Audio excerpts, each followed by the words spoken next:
Welcome, everybody. Excited for our presentation today. We'll give it a few more minutes to allow the attendees to show up.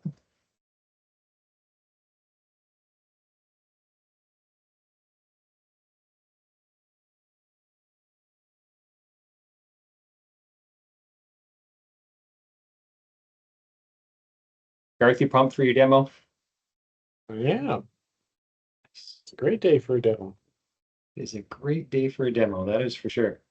I try to do my demos on sunny days, and we're kind of almost there. We're getting I'm there. feeling the Cross our weather. fingers. At least the fog went away. Exactly. People rolling in, which is fantastic. We'll give it a couple more minutes before we get started here.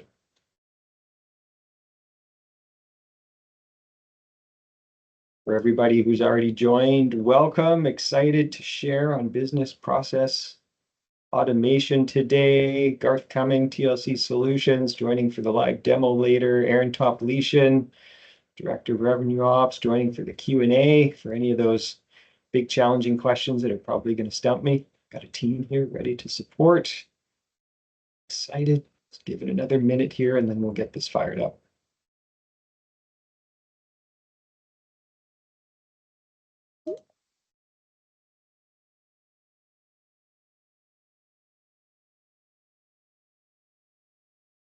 Great to have everybody here. Excited for this.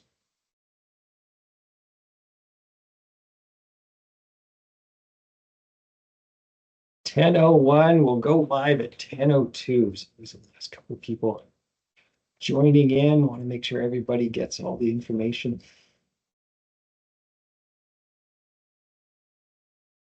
All right. Garth, are we ready? We're ready. We're pumped. We're excited. Born ready. Glad Let's that do this.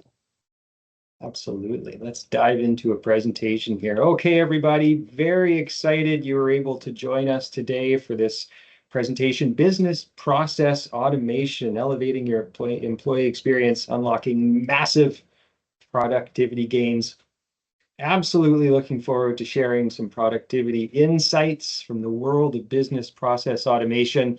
It's an exciting world. Technology has really come a long way to enable significant gains and really eliminating those repetitive, mundane tasks that we all have to deal with as part of our business processes.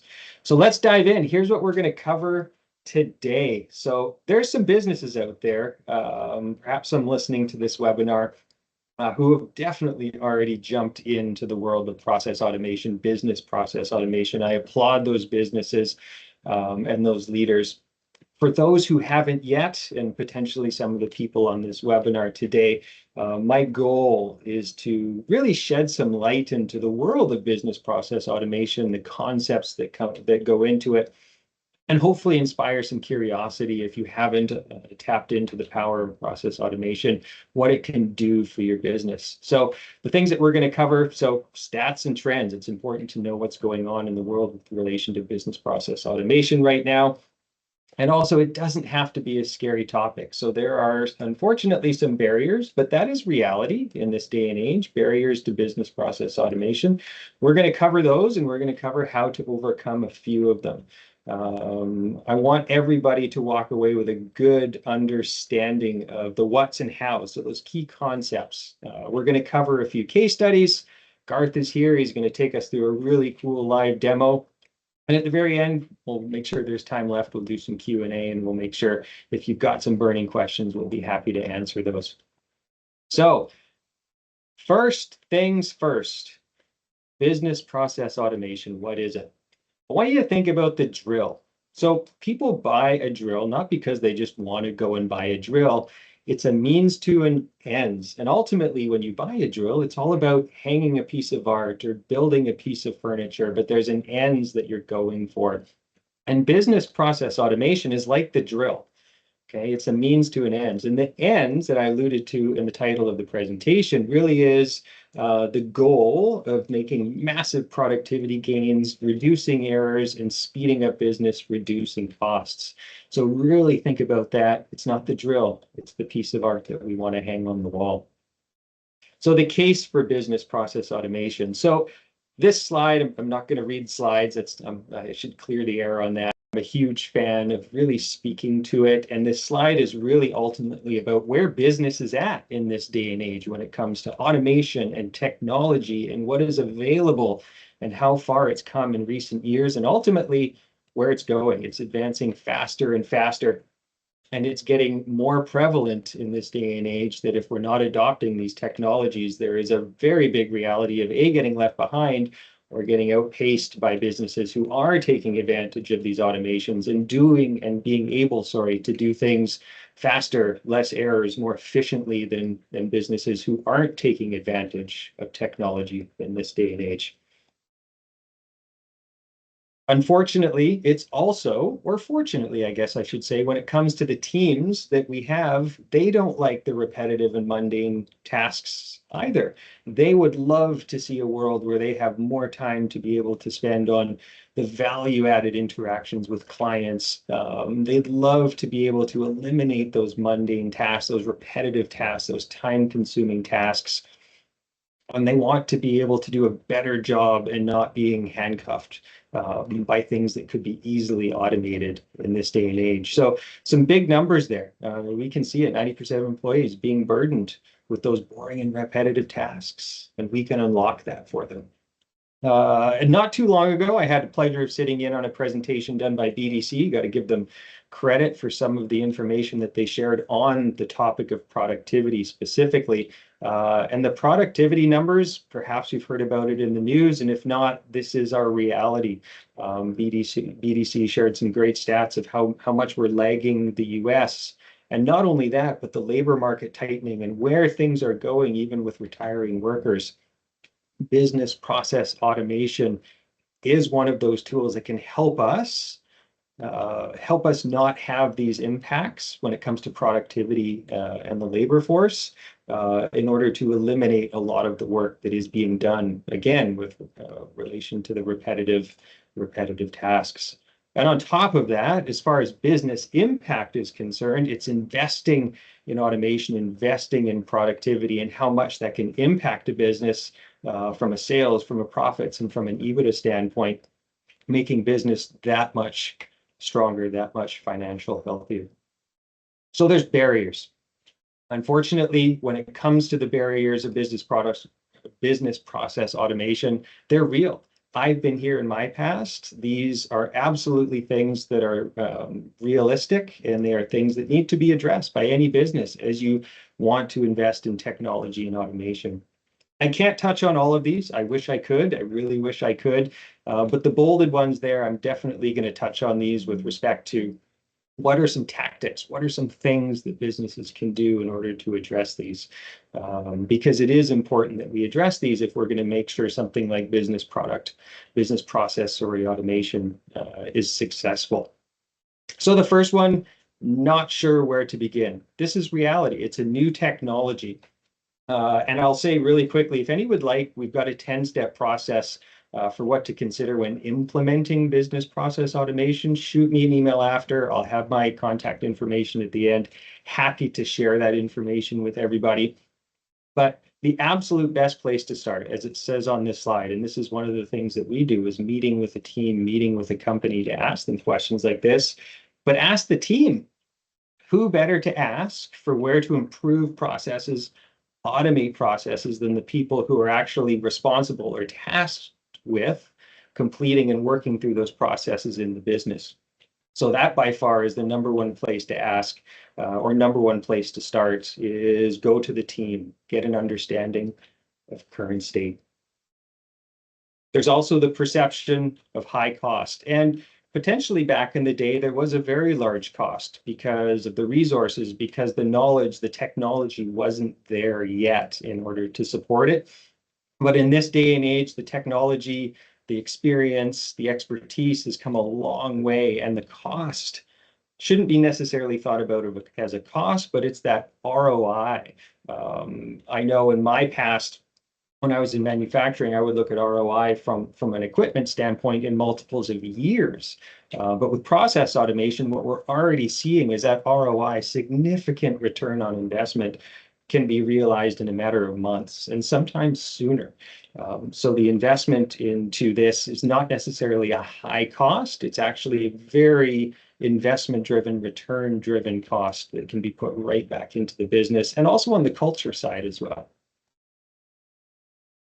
Always like sharing examples of, without the specifics yet and the case studies that I'm going to get into later, but just to put it into context as far as dollar savings are concerned, because ultimately most businesses at the end of the day, they're really focused on that financial impact and the savings that these things can drive. I always ask leaders, I ask businesses, what if you never had to compile that report again?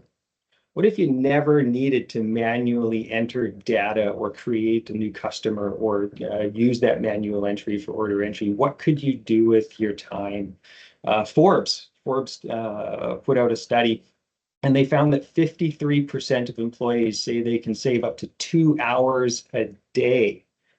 And 78%, again, this is Forbes, 78% of business leaders that they could save up to 3 hours a day when automating those repetitive tasks. Now, the numbers that I have on the slide here, they're 5 hours per week.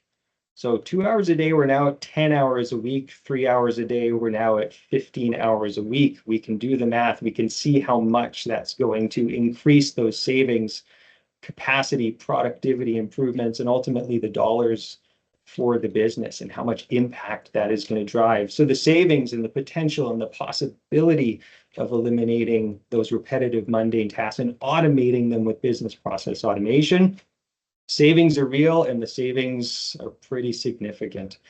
Lastly, employee resistance. The main thing that I want to focus here is I'm going to relate this back to that first slide saying that business process automation, it's the tool. It's very important. I have it in the middle there. Whether it's AI, whether it's process automation, it is the tool to eliminate the task or the work going into a task. It's not going to eliminate jobs. My firm belief is when it comes to AI or process automation, or both when they're combined, it's about freeing up people to do that value-added work, whether it's improving customer service, making better experience for the team and for external clients.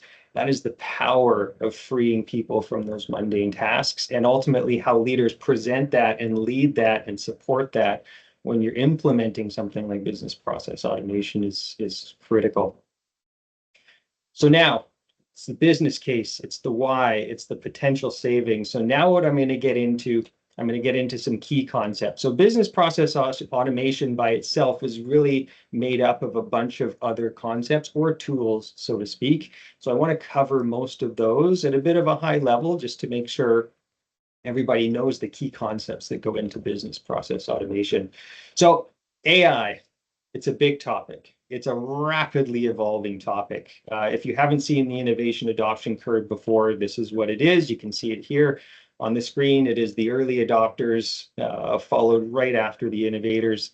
And if you were to ask me, where are we at when it comes to AI? This is still where I believe we're at. It is very early on in the journey.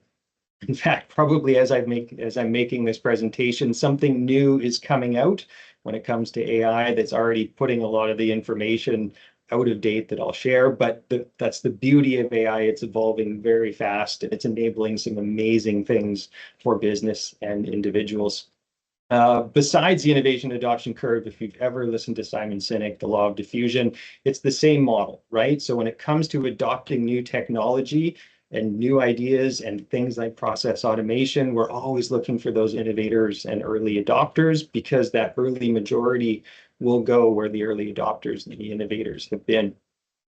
So when it comes to AI, most people, or a lot of people, I shouldn't say most, have played around with ChatGPT or other large language models like that. There's many productivity tools. Copilot is growing. There's AI assistants out there. So it's growing, and there's a lot of businesses that are jumping on this technology. And I encourage every business to get involved because AI is not going away. It is only getting bigger and growing. So to level set, I think it's important just to touch on a few concepts in AI, just so we're all on the same page. I think the big thing to note this day and age, if we haven't already seen it, but when it comes to AI, it is incredibly good at taking text and creating things from that text. A lot of it in this day and age, it's narrow AI, which is really specific tasks, it's assistants, it's large language models, it's GPTs. And they're growing these things eventually to get to a place where there's general AI, which is more in line with understanding and learning and applying intelligence more like a human does. But most everything that we have nowadays is falling under that narrow AI category. Large language models, again, this is where a lot of people interact with AI in this day and age, like ChatGPT, BERT. It's responses fed from your data. So at a very high level, it's basically taking text and giving a response, AI understanding the text. And I've got a bit more on that in a future slide here.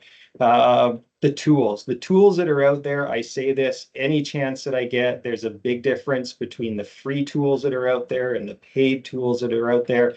There's lots of great AI-based tools, especially for productivity, that are out there, but it's very important that you protect your data and know where your data is going inside of that free tool. A lot of the time that data is used to feed the AI, or feed AI, I should say, so it can learn and it can get better, because that's what AI feeds or grows from, is more data, more learning, more inputs. So you have to make sure when you're putting data into any AI tool, especially the free ones, that you're not putting in your IP, you're not putting in company specific or private data. You want to make sure you're very guarded, and as a business, you have policies and it's clear for your team how to interact with. Paid tools, definitely a better option for business, because that can keep your information secure and private. So there's lots I could speak to on that topic, and maybe Garth could talk to it a little later, but there's definitely a difference between the free and AI tools. And again, once we get to the Q&A. And as an example of that, LinkedIn, here's a great example not a lot of people know about, but they've updated their end user agreement, and it includes AI, and it's automatically turned on for everybody. So if you don't want AI and all of your posts and all of your information going into LinkedIn, you have to go into your settings, your privacy, and you actually have to turn this off. So it kind of, they snuck it in under the radar. Not a lot of people know that, but it's an example of people or businesses or platforms collecting your data for AI purposes. So strongly recommend people understand how the tools they're using are feeding AI or not. And lastly, Copilot's a great tool out there, another great example of a tool from Microsoft. But again, it's important on the IT side of things, on the security side of things, the permission side of things, that you have a great infrastructure set up and controls, because you don't want all of your company data available for everybody in the business. There's a lot of privacy concerns there and personal information confidentiality concerns there as well. So working with a company to make sure your infrastructure is set up well is very important. And lastly, the prompt. There's a lot of people that are talking about prompting and making sure you have great prompts. I've heard there's roles out there, prompt engineers and things like that. This is very real. Ultimately, it goes to, from an AI standpoint, a lot of the quality of what you get out is based on the quality of the input that you give it, and then the interactions that you have thereafter. So the prompt itself is a deep topic that I could dive into, but for the sake of the presentation, definitely going to dive back over to the business process automation side. As I said, AI is fantastic currently at creating video, image, sound files from text. And there's a lot out there online. Highly recommend you to check it out. It's very cool what it is creating in this day and age. And there's even some scary things that are happening when it comes to AI and its power to recreate and reproduce. I'll leave this on the screen. You can check this out. It's a eye-opening video on how AI was used in order to do deep fakes, and companies, businesses, even individuals should definitely be aware of that reality. What AI can't do yet, and what it enables people to continue to do, and as I talked about earlier, is create great customer service, great interactions, really use their human creativity. AI isn't there yet, so it allows and enables people to really focus there with their time and their energy. So getting back to business process automation, putting a bow on the AI pieces, what is it actually great at when it comes to process automation. It's there on the right side of the screen. It very well understands unstructured data. So that could be reading emails, it could be reading attachments, it could be answering questions, it could be triggering process automations, which I'll talk about in a second. These are the things AI is great at that has very much enabled the world of business process automation. Ultimately, there's two approaches, and what I'm advocating here today is around the systems approach for AI. And when it comes to business process automation, that cross-functional deployment across an entire business, so everybody is using it, and the data is being used seamlessly across the business, rather than those isolated instances of one person using ChatGPT or a productivity tool. Very much when it comes to business process automation, we want that systems approach. Can't stress enough in this day and age, in these times, whether it's cybersecurity or IT or running platforms for business process automation, having that strong IT infrastructure, so very important. And I would encourage businesses to really think about, when it comes to their operational budgeting for business technology, I'll generically call it, but it could be IT, cybersecurity, as I mentioned, automations like business process automation. In this day and age, that 5 to 10% of your operating budget should be put towards something that is either all encompassed as business technology or broken out into those individual components that I already mentioned. It may seem like a lot, even if you're not already dedicating that amount to your budgeting process, but it's something that every business, I feel, should work towards. It's what we do here at TLC Solutions as well. Robotic process automation. So this is one of the major components or the biggest functions to business process automation. And it does a lot of the work behind the scenes when it comes to taking all those repetitive, mundane, time-consuming tasks away from your team and automating them. It's the custom coding that really connects a variety of software solutions to drive those business process automation benefits that I mentioned earlier on. API. So if we haven't heard of API, application program interfaces, I did mention that on the previous slide as a part of the RPA. Most programs, almost all programs, have some level, some amount of API connectivity. And it's tapping into that API connectivity that allows data to get from program to program, driven by the robotic process automation and the AI that I said on the other screen, to eliminate the need for people to enter that data from one program to another program. We use these things together in conjunction, and this is how, and these are the tools that we combine into business process automation that enable us to eliminate the mundane tasks, the repetitive tasks, and the time-consuming tasks, and ultimately get data flowing.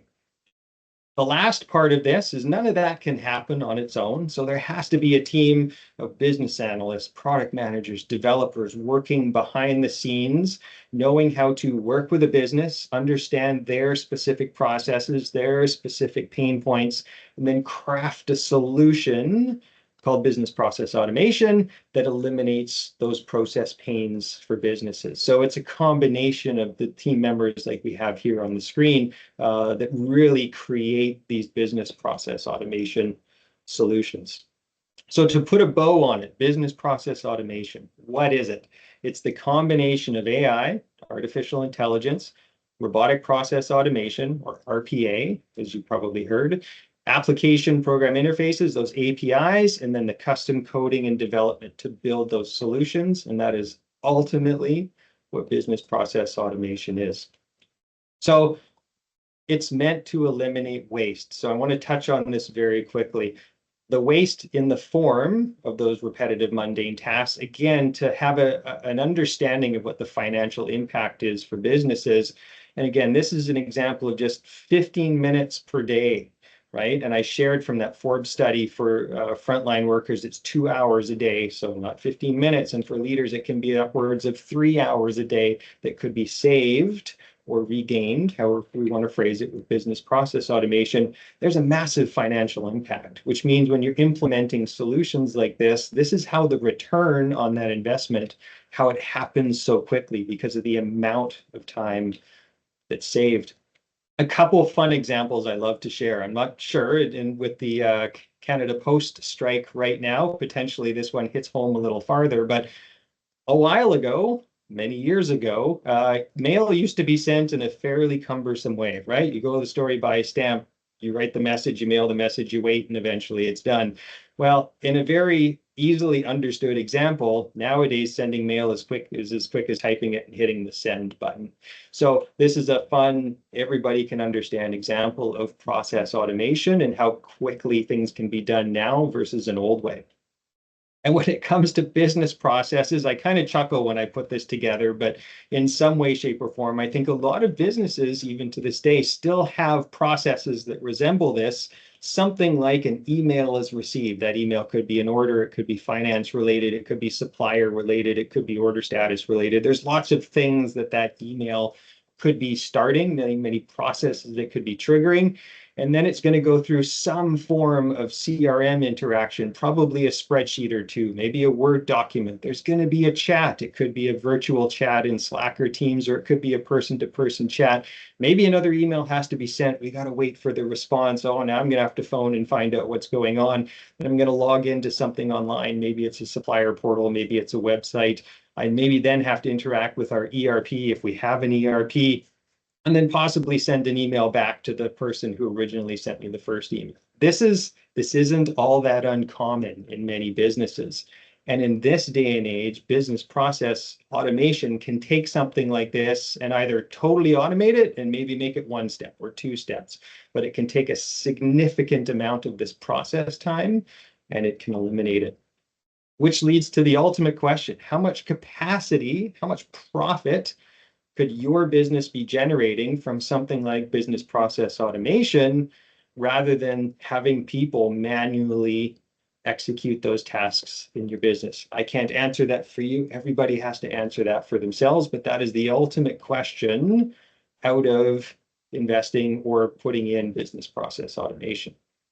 So some real world case studies. These are actual things that either we've been part of at TLC Solutions or have been connected with at TLC Solutions. So the first one, and we've actually done this at TLC. This is one of our automations that we built for ourselves, but payment remittance. So before, everybody can read the screen there. I don't need to read the screen for everybody, but before it was a very manual process, one by one, as the remittance comes in from our customers, somebody has to do that. Somebody has to manually go through each one. Well, after an automation, after we standardize emails to ap@tlcsolutions.com or .ca, sorry, as an example, once we can standardize that, then we can use AI to read the incoming emails. And from there, right, we are able to create the automations. So, and you're actually going to see Garth talk about this in the live demo that he's going to be doing a little later, but 3 hours a week, it's saving somebody. So now all they have to do is look at the exceptions. They don't have to go through every single one anymore.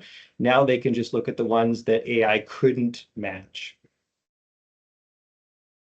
Sorry, there, jump the screen. So manually entering orders from customers all day long. One of our customers as an 8-person order entry team, manually entering every single one of those orders.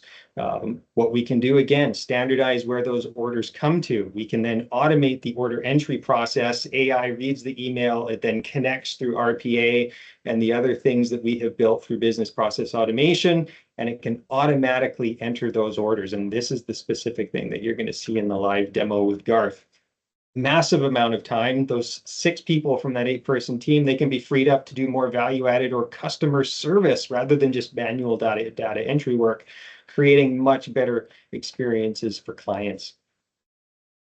And lastly, this is something that we just developed. Garth, you're going to hear from him next doing our live demo, but he's built this as one of our latest, coolest things from business process automation, but a text and AI-powered chatbot to do things like answer questions for clients about order status, checking inventory stock levels, initial customer service requests.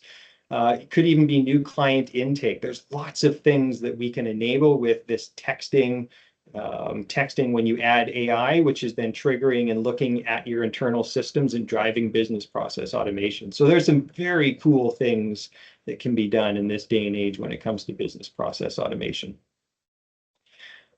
I've talked a lot. I now get to hand it over to Garth. Sweet, thanks. So Mikey can take a break there. Not that I Appreciate feel it. any pressure to demo now. Okay, hold on. Let me get my screen all sharing here. And I'm assuming you guys can see my screen. You Yep. got it. Awesome. So I want to put a lot of those things together that Mike talked about on the BPA. So we talked about RPA, we talked about APIs and AI and all those things. So I want to actually show a practical use case of how all of those things put together can actually work out to be a flow that you could apply in a business. So in this kind of case, where I'm starting at is where a lot of business actually starts, an email. So we get a request for something.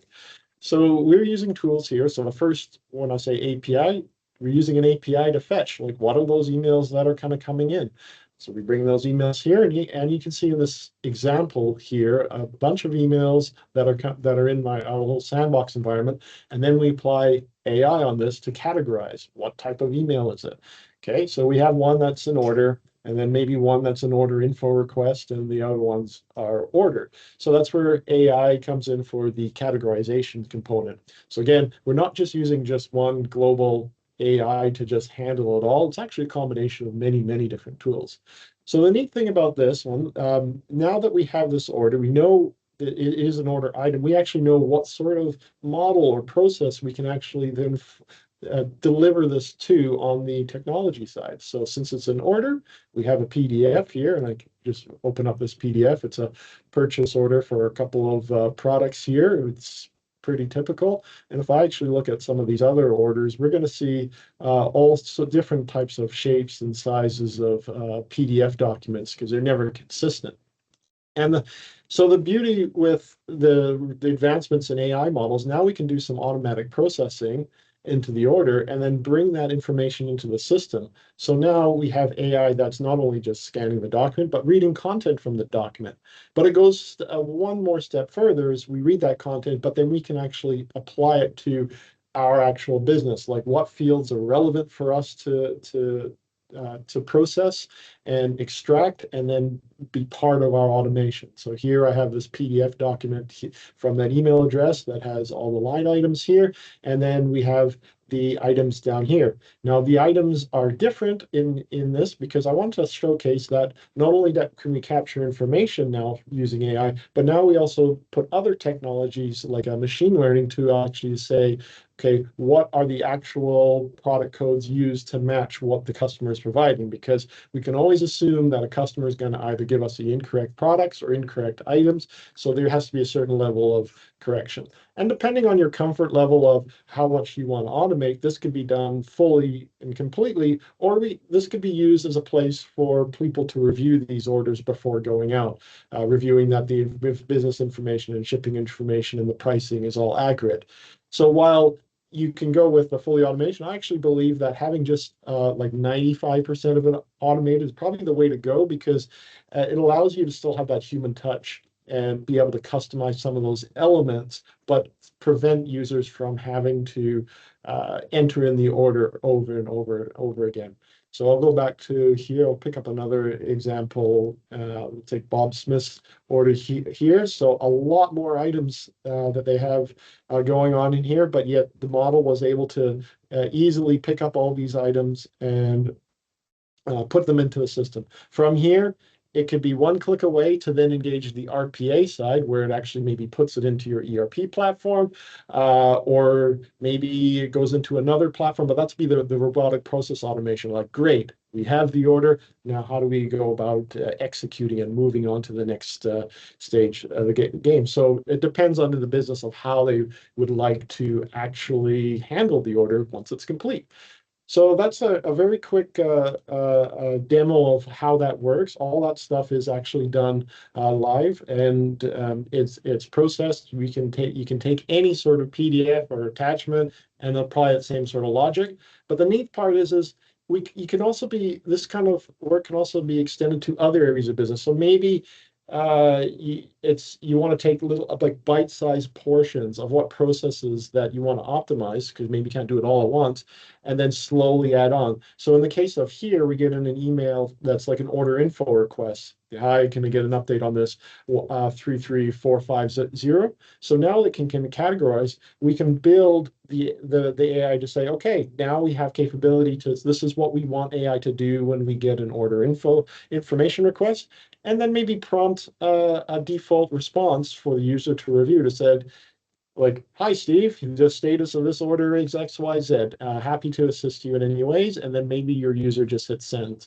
So, so the goal for this is really to make it easier for people to just use their systems. So, what I've told a lot of people is accessibility and usability is very important, because employee satisfaction is a huge component about day-to-day work and day-to-day joy and happiness, or I like to say technology joy. So we try to deliver technology joy by creating experiences that employees actually like using. So that's why, yeah, I guess that's why I just ended at that, because I'm now going to start rambling. That's awesome, Garth. Question for you. When it comes to something like this, when it comes to an automation like this, do you have any examples of other processes in businesses that something like this could be applied to? Yes, so really anything that, so the great thing about these AI models, and the big reason why this is changing so quickly in the last 2 or 3 years, is we're now able to adapt human intentions to concrete action system actions. So what that means is, before in the past, it was really impossible for us to write code to say, here, your user is asking for XYZ, what do I need to do in the system? Now it's actually straightforward. We can actually determine what they'll intend. So anytime that you have user requests coming in, we can now adapt that user request to some sort of concrete action. So whether it's order confirmations, whether it's inventory lookups, or nice kind of responses to the user that feels at least more tailored to the user, instead of a cookie cutter response, hey, we've got your request. So that's the other area of it. Now, there's also other areas you can use where it comes on the analysis side for making sure that you're operating efficiently. And those actually are used with more traditional machine learning techniques as well. It's another tool that we kind of would throw into the equation, and that would rely on clients having lots of data that we can actually learn from. So that's the machine learning component. Awesome. Thank you, Garth.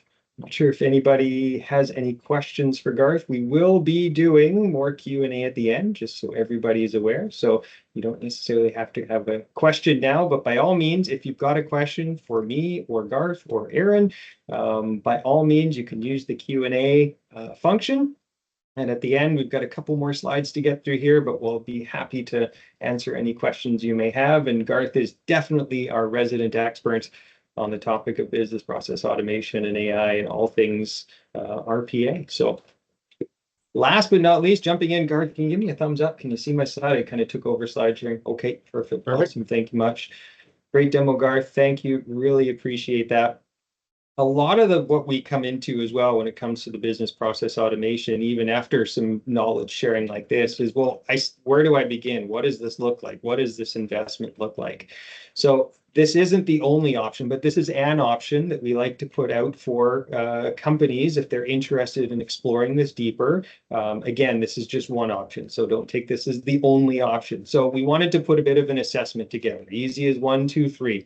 So we've got a couple options when it comes to having an assessment done to see, okay, where can I leverage business process automation in my business specifically? How do I apply this tool? So the first stage is just, let's get together and let's understand what those opportunities could look like. And then from there, it's really two options. We can work with you to do a broad approach to help you discover what some of those opportunities could be and what the best low-hanging fruit opportunities are. Or if you've already connected with your team and you know where the biggest pain is and you want to have a quick bite and a quick win when it comes to process automation and really building some momentum and buy-in for your business, we could do that too. So there's a couple options that we have as a part of this assessment. And then the output, whichever way a company would decide to go, is we can work with you in building that roadmap. Okay, now that we know and we've learned what we've learned, here's some next steps, here's some other opportunities that are in front of you, and then we can work with the businesses on what that could look like and what does their timeline or interest look like. So this is something we put together at TLC for anybody looking to go down a path of business process automation if you haven't already. And again, applaud the businesses who have, because they're probably already realizing a significant amount of return on investment and savings in their business, or capacity ability. That's another piece that we talked about earlier. Wrapping it up at the end here, again, for everybody, if this is the first time that you've heard of TLC Solutions, we got a number of people on the webinar today.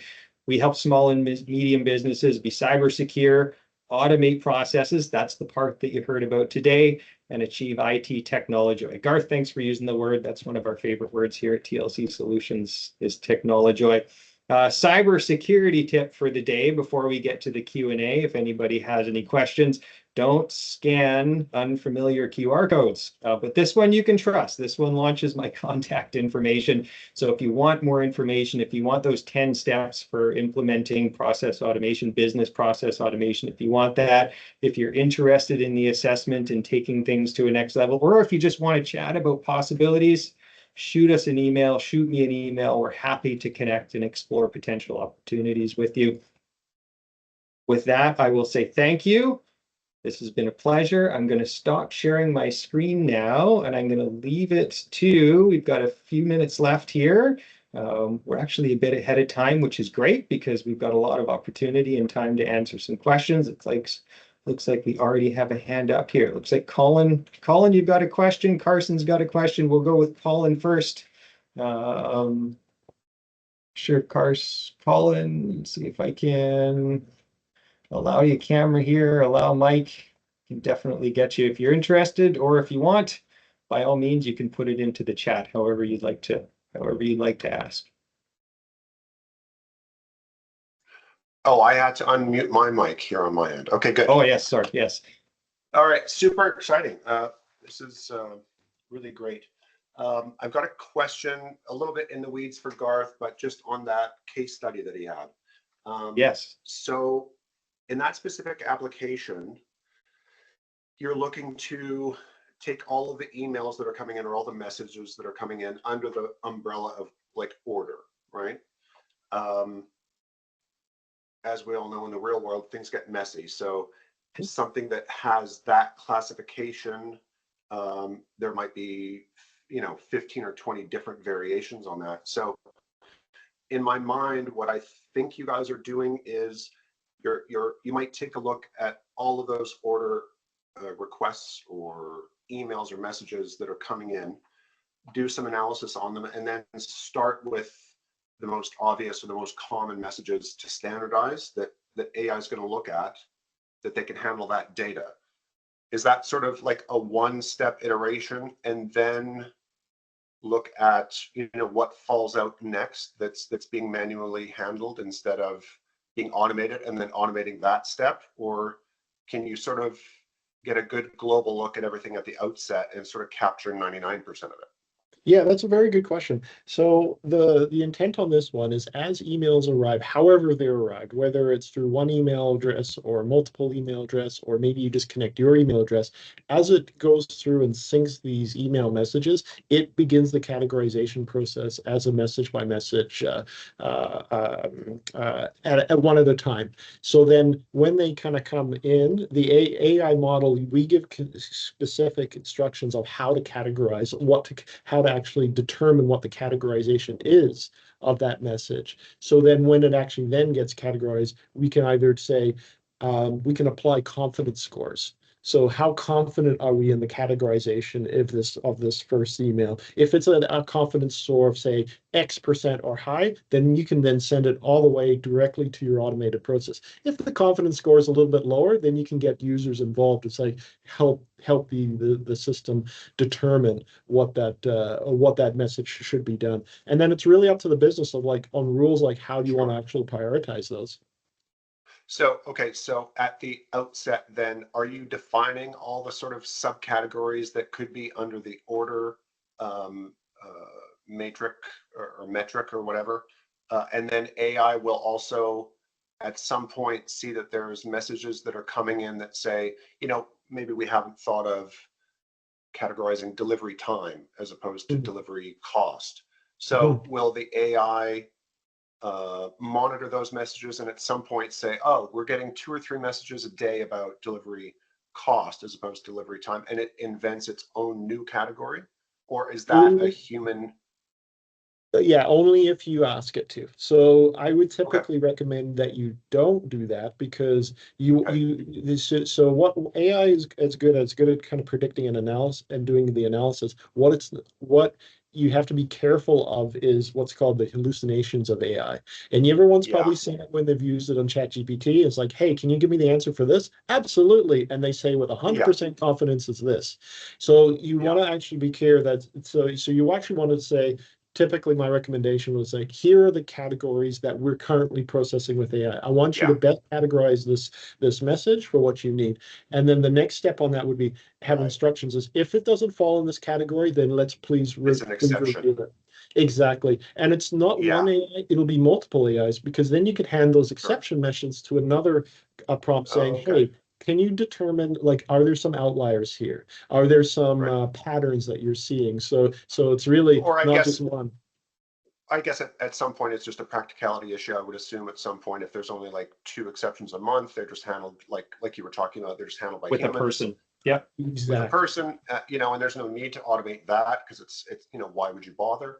But for the bulk of it, then because we're using our human brains, we know the 6 to 8 classifications of those messages, and that's 99% of it. So that's okay. I think to also answer your question, Colin, there's a big component when you're using an AI model is training data. So you're asking about how do you categorize emails and things like that. At the beginning of rolling out a model like this or business process automation like this, you would have to feed the AI, probably before it goes live, but feed the AI model that training data to say, here's a bunch of orders. These are what orders look like in our business. If you see something like this, call it an order. And then now you can apply the learning. It can continue to learn from there. I will add this though, thanks to the advent of where LLMs have taken us, we can do a lot more with a lot less training data, which is actually the best part about what's before we'd need thousands of examples. Now we just need a few. And that's really the big thing that's unlocked a lot of technologies for us. Can I have like one little interesting thing? Carson is patiently waiting with his hand up. Yeah. Go, we get to it. We can possibly, if there's time later, I've got it. I can wait a few more seconds if that's okay. If Colin really has something that might be beneficial, to be honest. Okay, go for it, Colin. Okay, so one of these things when I started engaging with you guys, a question was, is there an application out there that, for instance, there's some sort of order processing person or operations person that's going through a process. Is there any tool out there that can basically sit on the shoulder of somebody that's doing their daily work saying, well, this is what I have to do. An order comes in, I'm getting an email. Now I got to go over to Trello and start a ticket and whatever else. And it's shadowing what I'm doing and generating the information automatically based on what the humans are doing. Or is it a separate analysis thing that an implementation team would look at all that stuff? Yeah, it's separate analysis on that one. They don't have a tool like that yet. But in the next, it's like a chicken and egg. Like I think in about 5 years, or maybe about 3 years, we'll have those kind of tools. But 3 years from now, we'll have better integration points that we wouldn't need those tools. So it'll be an interesting next few years. Thanks for indulging Awesome. me. Appreciate it. No problem. Thanks, Colin. Carson, fire Yeah. away. Then we've got a question from Jen right after that. We'll definitely look forward to answering that one live. So Carson, take us away. Yeah, great job, guys. It was very informative. I missed a little bit at the beginning, so I apologize about that, but I'm sure it was just as good as the rest. What kind of pain points would, I guess, individuals that are kind of taking the lead on this internally within an organization, working with you guys, specifically during the baby steps of implementing all of this, the software essentially? And I guess I can add a part B to this. I guess when it comes to the implementation, do you prefer to onboard groups of people or kind of individuals that can then, is it possible to teach an individual that can then kind of teach others essentially within a company? It's a good, Garth, you want that one? Yeah, I'll have a few comments on that one. So, first of all, on the onboarding side, I do believe I like to subscribe to the philosophy, what's in it for me. So when you're coming to a group of people or individuals that you're helping adopt, the first thing they're going to be thinking, well, what's in it for me? These changes that I'm doing, what's in it for me? So step one is whatever change that you have, the person needs to see the value that they're going to get right away, and whether it's easy to use, it's not adding time to their plate, it's not making systems difficult. On the second part of training, I'd like interfaces and the usability aspects to be improved so that the interface is intuitive enough to learn, to know how to use it in the application. If you have to use a separate manual to know how to use a new tool, then I believe we didn't do a good job on creating a usable interface that's intuitive enough to help the user go along. Because in my experience, you can have a lot of SOP documents on how to use a tool, but then after about 5 months or 6 months, those documents either go out of date or they start breaking down or people stop following them. So the interface really has to account for it. Doesn't really, I don't know if it answers your question exactly, but that's kind of my feedback on like onboarding in general and some of the how to alleviate some of the pain points when it comes to adoption. Yeah, I think the good point about documents, maybe they're available, but for something like this, it's very, it can evolve at a second. We've seen AI evolve from miles to kilometers to light years in the short span of time that it's been kind of in the public sphere, I guess. But no, that makes sense, I guess. So I mean, maybe if you can be a little bit more specific as to whether would you prefer to onboard a group of people that would be potentially having their fingers and stuff like this, or I think I can jump in there as well, little Carson, too. I think in the experiences that we've worked with so far, identifying a team potentially in the beginning that is interacting with a process. It could be a customer service team with an order entry process as an example. So we'd want to work with all the stakeholders in the business, but then that whole customer service team to help understand, to Garth's point, what's in it for me, so they can see what the power of process automation, I guess I should say, what it can eliminate as far as pain points within those various processes. So I would ultimately say, what process do we think we want to try improve or automate? And then who are the stakeholders in that process, as in who works that process, who does that process affect, and engage all of those people. So a team approach is always good when it comes to process automation. That's correct. And I think before at a higher level at the strategic point, you have to really identify like where we're going to get our best bang for the buck on the process side. And then once you've established that and you've identified that process, the process is going to indicate the audience of who you're going to actually roll that out to on that one. So if it's order entry, it might be just your order entry team. It's rare that you're just doing like one individual or two individual, because generally speaking, you want kind of larger adoption. I also recommend the team because it helps get the feedback from the end users of what they'd like to see with the platform and help them get kind of engaged. Gotcha. So you'd almost say that if somebody said, "Oh, I'm just going to be the one taking over this," or I'll be the one that's implementing this, and you can just talk to me, that might be a bit of a situation where you would almost kind of encourage them to add people, whether or not they think that they are going to be running the show, but at the very least, they'll be the ones that will be involved, potentially interacting with the interface and the software, that they would at the very least want to know what's going on as opposed to Oh, just being told what to do. 100%, because that's Gotcha. where you get the buy-in. That's when you get, like, people love it. It becomes, you either have a tool that's enforced on you, or you have a tool that you're engaged and you help build. You will always be you'll always be keen on embracing the tool that you played a part of building. Whereas on the other side, even if you've never looked at the tool, you'll say, oh, well, XYZ is forcing this. I don't want to use that tool. I'm resistant to the change. And it makes it easier when you have the team engaged and you have their buy-in, and you can do that when you have the whole team part of the process. Perfect. Yep. I think that exactly answers my question.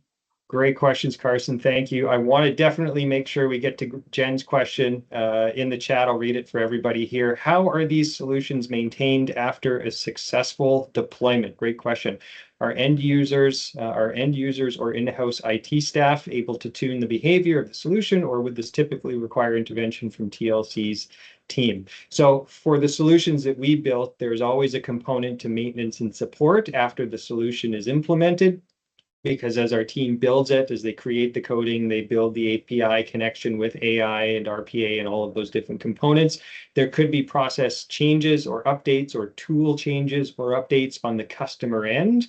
And we would then be there to support that and make sure that process automation is always running and it's maintaining, it's performing the way it was originally designed to, and or improved along with business needs.